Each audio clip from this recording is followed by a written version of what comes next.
Assalamualaikum warahmatullahi wabarakatuh. Perkenalkan, nama saya Nur Aziza Pujianti dari kelas A di jurusan Bimbingan dan Konseling. Hari ini saya akan menjelaskan tentang angket dan bagian-bagiannya. Yaitu yang pertama ada pengertian angket. Angket atau kuesioner adalah sebuah cara atau teknik yang digunakan seorang peneliti untuk mengumpulkan data dengan menyebarkan sejumlah lembar kertas yang berisi pertanyaan-pertanyaan yang harus dijawab oleh para responden. Metode ini, pertanyaan-pertanyaan masalah ditulis dalam format kuesioner, lalu disebarkan pada responden untuk dijawab, kemudian dikembalikan kepada peneliti. Pengertian lain menurut beberapa ahli, yang pertama, angket menurut Kusuma merupakan daftar pertanyaan pada subjek penelitian guna mendapat informasi yang disebut oleh peneliti. Pengertian yang kedua, angket menurut Sugiono, kuesioner merupakan teknik pengumpulan data yang dilakukan dengan cara memberi seperangkat pertanyaan atau pernyataan tertulis kepada responden untuk dijawab. Angket merupakan salah satu pengumpul data dalam assessment non-test, berupa serangkaian pertanyaan atau pernyataan yang diajukan kepada responden seperti peserta didik, orang tua, ataupun masyarakat. Yang kedua, pengertian dari Winkel mendefinisikan angket sebagai suatu daftar atau kumpulan pertanyaan tertulis yang harus dijawab secara tertulis juga. Angket merupakan teknik pengumpulan data yang dilakukan dengan mengadakan komunikasi dengan sumber data. Angket disusun dengan tujuan untuk menghimpun sejumlah informasi yang relevan dengan keperluan bimbingan dan konseling, seperti identitas pribadi peserta didik, keterangan tentang keluarga, riwayat kesehatan, riwayat pendidikan, kebiasaan belajar di rumah, hobi, ataupun informasi lainnya. Yang kedua, jenis-jenis angket. Angket dapat dibedakan menjadi 3 jenis, yaitu berdasarkan bentuk pertanyaan atau pernyataan.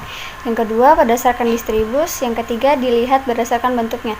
Adapun jenis angket berdasarkan bentuk pertanyaan atau pernyataannya, yaitu yang pertama, angket terbuka, yang merupakan bentuk angket yang pertanyaan atau pernyataannya memberi kebebasan kepada responden untuk memberikan jawaban dan pendapatnya sesuai dengan keinginan mereka. Yang kedua, angket tertutup adalah angket yang pertanyaan atau pernyataannya tidak memberi kebebasan kepada responden untuk menjawab sesuai pendapat dan keinginan mereka. Yang ketiga, angket semi terbuka, yaitu bentuk angket yang pertanyaan atau pernyataannya berbentuk tertutup, namun diikuti pertanyaan terbuka. Jenis angket atau kuesioner yang berdasarkan distribus. Yang pertama, angket online. Angket online salah satu pengambilan data dengan cara mengirimkan angket ke responden yang dilakukan secara email atau media online yang lain. Seperti yang Anda tahu, sekarang banyak sekali yang dapat di-online-kan. Angket telepon dilakukan dengan cara melakukan panggilan telepon kepada responden. Adapun keuntungan menggunakan metode ini tentu saja dari segi pengumpulan data lebih cepat. Yang namun sayangnya tidak semua responden terbuka dan berani menjawab pertanyaan tersebut. Ada yang menjawab pertanyaan tersebut namun masih terlihat ragu-ragu. Dari segi biaya pun juga mahal, karena Anda harus siap mengeluarkan pulsa telepon. Yang ketiga, angket kunjungan. Angket kunjungan adalah angket yang dilakukan dengan cara mengunjungi responden secara langsung, misalnya bisa mengunjungi ke rumah-rumah atau ke tempat kerja. Kelemahan cara ini, peneliti terkuras secara energi karena harus mendatangi rumah ke rumah atau dari tempat kerja satu dengan yang lain. Yang keempat, ada angket surat. Dilihat di mana peneliti mengirimkan selembaran kertas. Kemudian selembaran kertas tersebut diberikan kepada responden agar diisi. Jadi peneliti sengaja mengirimkan pertanyaan dalam bentuk fisik kepada responden. Jika angket sudah diisi oleh responden, maka angket tersebut dapat dikembalikan kepada peneliti. Sayangnya, tidak semua responden bersemangat mengembalikan. Endingnya, peneliti yang harus proaktif jika ada angket yang tidak kembali.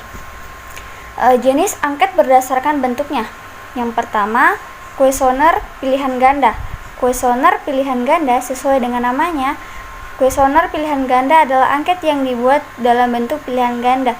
Karena bentuknya pilihan ganda, maka kuesioner ini termasuk dalam kuesioner tertutup, yaitu kuesioner yang jawabannya sudah disediakan oleh peneliti. Yang kedua, kuesioner isian.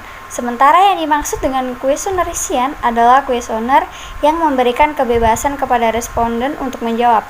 Bentuk jawaban responden lebih terbuka dan lebih banyak maknanya, karena responden bisa mengungkap pikiran dan perasaannya tanpa ada batasan dalam bentuk pilihan ganda. Nah, kuesioner isian ini juga termasuk angket terbuka. Yang terakhir ada checklist. Berbeda dengan checklist yang merupakan kuesioner yang dibuat oleh peneliti dengan responden. Responden tidak menjawab secara isian atau ganda, melainkan menjawab dengan memberikan tanda centang untuk jawaban yang mendekati. Pembahasan yang ketiga yaitu hal-hal yang perlu diperhatikan dalam angket.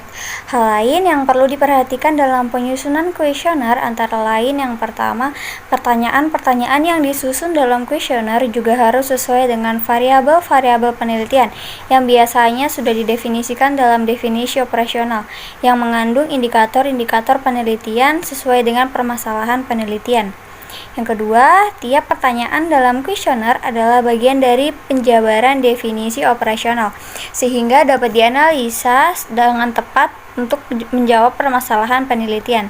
Dalam kuesioner, pertanyaan-pertanyaan yang diajukan biasanya pertanyaan mengenai hal-hal seperti ini, yaitu yang pertama pertanyaan tentang fakta, misalnya umur, pendidikan, status, dan agama. Yang kedua, pertanyaan tentang pendapat dan sikap yang menyangkut masalah perasaan dan sikap responden tentang sesuatu. Yang ketiga, pertanyaan tentang informasi. Pertanyaan yang menyangkut apa yang diketahui oleh responden. Yang keempat, pertanyaan tentang persepsi diri. Responden menilai perilaku dirinya sendiri dengan hubungan orang lain.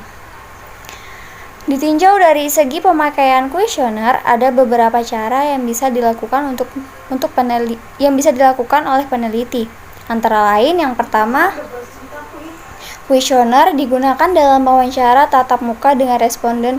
Yang kedua, kuesioner diisi diri sendiri oleh responden. Yang ketiga, wawancara melalui telepon. Yang keempat, kuesioner dikirim melalui pos. Bagaimana merumuskan atau menyusun angket?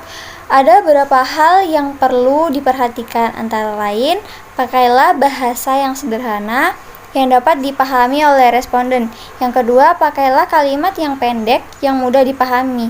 Yang ketiga, jangan terlampau cepat menganggap bahwa responden telah memiliki pengetahuan atau pengalaman tentang masalah penelitian. Yang keempat, lindungi harga diri responden. Yang kelima, bila ingin menyatakan perasaan atau tanggapan yang menyenangkan atau tidak menyenangkan, tanyakanlah terlebih dahulu hal-hal yang menyenangkan. Yang keenam, pertimbangkan pertanyaan yang bersifat langsung atau tidak langsung. Yang ketujuh, tentukan pertanyaan terbuka atau tertutup. Yang kedelapan, masukkan hanya satu buah pikiran dalam tiap pertanyaan. Yang ke-9, rumusan pertanyaan jangan sampai memalukan responden. Mungkin itu saja yang bisa saya jelaskan.